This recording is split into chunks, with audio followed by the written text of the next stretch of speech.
the same dropped from NADCO report and the multi-sectoral working group being given more time, about 6 months. Kenya is not at standstill. Things are not stopping to wait for this team to bring up their report.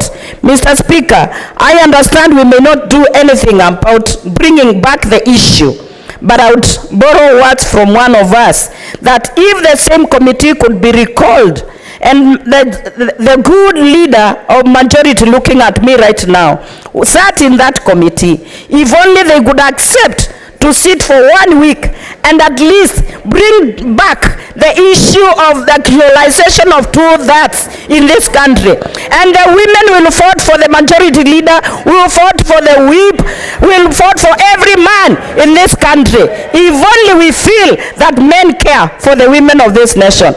Thank you, Mr. Speaker. And at that, I say the report is good, but the issue of women should be considered. Thank you, sir. Senator Wamatenga. Thank you very much, Mr. Speaker. I also rise to support. Mr. Speaker, sir, let me start by commending the team that sat together. Indeed, the fact that they were able to sit together and come with some conclusion, it is a great achievement in itself.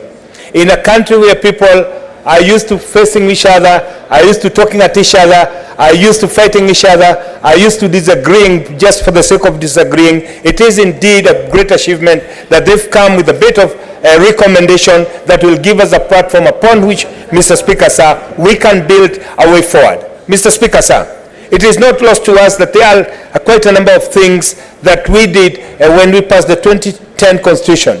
There are some of those, and I belong to those who believe that we could have changed the Constitution and then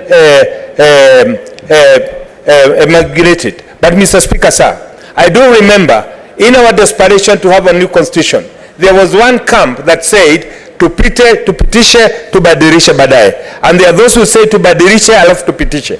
This report, Mr. Speaker, sir, it seeks to redress the issues that were omitted, and I find it very bold that despite the differences we have in the political arena, people can come up with a suggestion on the way that we can move forward this country.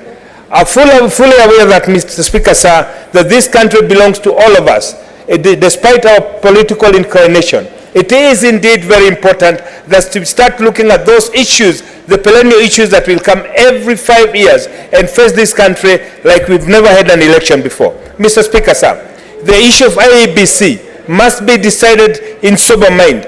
The issue of two-thirds gender rule must also be decided. It is not lost to Kenyan, Mr. Speaker, sir, that we need to have our sisters, our mothers, our daughters equally in power. At least, Mr. Speaker, I think you must all appreciate, currently as it is, we have 7 women governors who have not been appointed, but they've gone out there and fought for to be elected. Some of them even have flawed very, very strong men. Mr. Speaker, sir, moving forward, this is a spirit that we must encourage. We must have a platform, a fair playground for everybody. Mr. Speaker, sir, it is not also lost to me that we do waste a lot of time trying to engage on things that we could have solved several decades ago.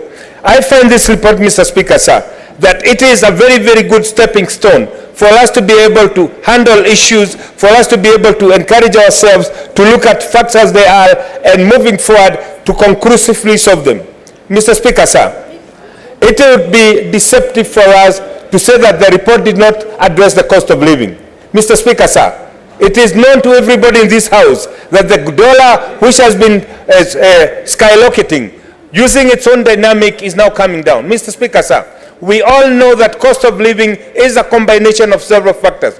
One of them is the conducive environment upon which people work. It is the good outlook that people have.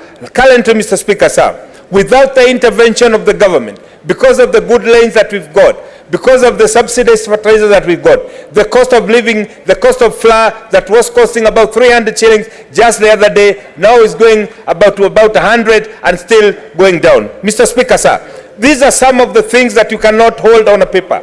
These are some of the things that can only be gotten and can only be won by a combination of good policy, effective framework, accountability, and governance. Mr. Speaker, sir, I would want us to challenge ourselves as we sit in this house, that this document as it is, it gives us an ample document upon which we can be able to negotiate, we can be able to address, we can be able to relook, and we can be able to get a conclusion and a solution to most of the problems that face this country. Mr. Speaker, sir, this can only happen if we come with utmost good faith. This can only happen if we start not looking at ourselves as them against us, when we start not talking at each other, but talking with each other, so that we can be able to say this country needs people and leaders who can bring a solution that the future generations one day will say, yes, the 13th Parliament, when they sat and met, when they had the NADCO report, they were able to provide a platform upon which to build a solid country. Mr. Speaker, sir, as I commend the team that sat together,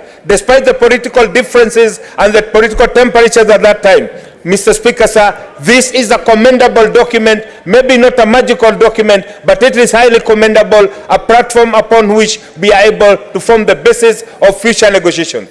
Moving forward, Mr. Speaker, sir, I think everybody has learned that it does not need to take anybody to go to the streets, to throw stones, to take tear gas, that we can change this country by simply having a dialogue, talking to one another, and deciding this is the way we want to move forward. Mr. Speaker,